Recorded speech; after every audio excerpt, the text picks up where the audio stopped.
The world's largest food processing companies just reached a multi-million-dollar settlement after claims that it discriminated against Muslim employees. JBS Swift & Company will pay up to $5.5 million to settle a lawsuit that claimed the meatpacking company discriminated against Muslim employees at its beef processing plant in northern Colorado.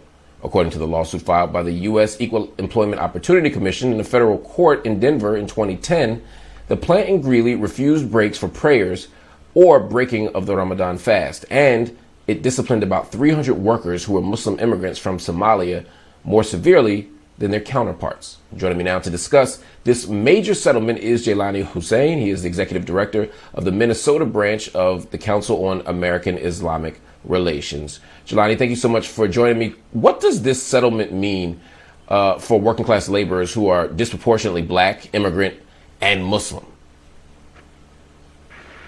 It means a lot. Thank you for having me. It really means a lot. And this case has been going on for over a decade now. It's a case that many people have been following, and there have been very similar situated cases settled and are still being settled today. Fortunately for this family, they waited this long to get a settlement.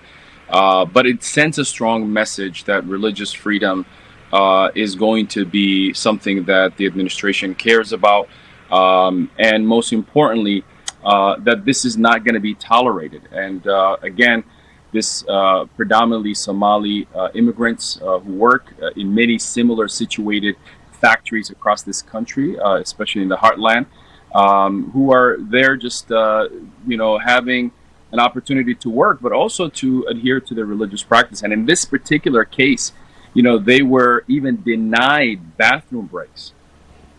Some of them wanted to use their bathroom breaks to go and pray, and they did not have clean places to pray. And so this settlement goes to not only provide monetary, but to change policy. And in addition to that, to also allow for those who want to be rehired to be rehired, even though it's been so long that this case has been going on. The lawsuit mentions the employees at the food processing plant had to endure harassment during prayers. The water fountains were shut off during Ramadan, and vulgar laced verbal jabs were thrown at them. When we hear these kinds of stories, when we hear about these kind of workplace tactics, how prevalent is this?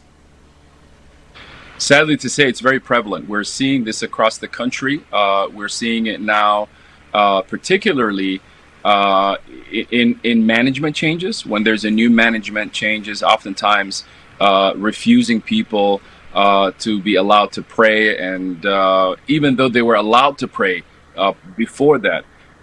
So that's something we're seeing. It's pretty prevalent. We're also seeing the targeting of Black Muslims, particularly Black immigrant Muslims who work in these environments. But they are very resilient, hardworking, and hats off to many of them who fought, who stayed in, who demanded their rights.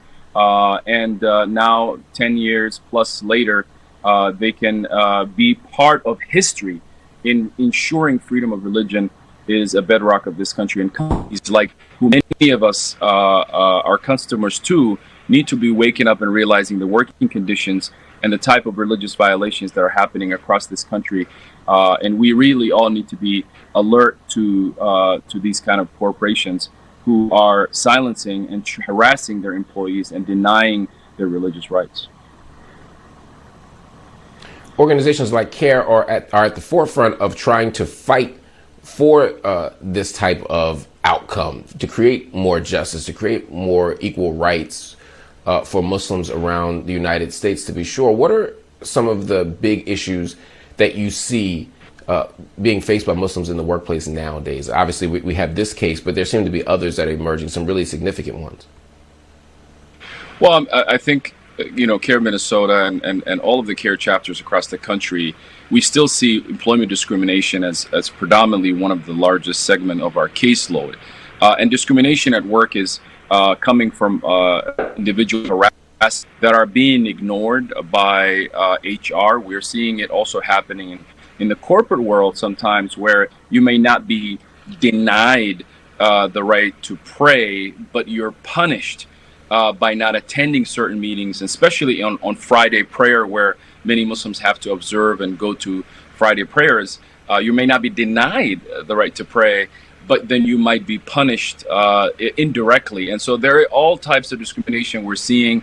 You know, the Muslim community is fighting hard, and CAIR and all the CAIR chapters are doing what we can. But we also believe that it's important that corporations across this country really talk about inclusion practices and include that. So at CAIR-Minnesota, we offer trainings to corporations around diversity and inclusion to be proactive on how to make sure that Muslims are welcomed and in the corporate office, but also on the factory line. And that's critical, that we don't want to resolve issues through legal matters, but also do it through proactive efforts.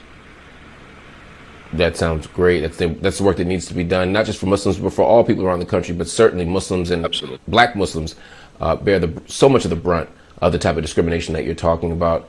Jaylani, Hussein, thank you so much for joining me. We'll be certainly having you back soon to talk more about the latest efforts around the country to protect Muslims from various forms of workplace injustice.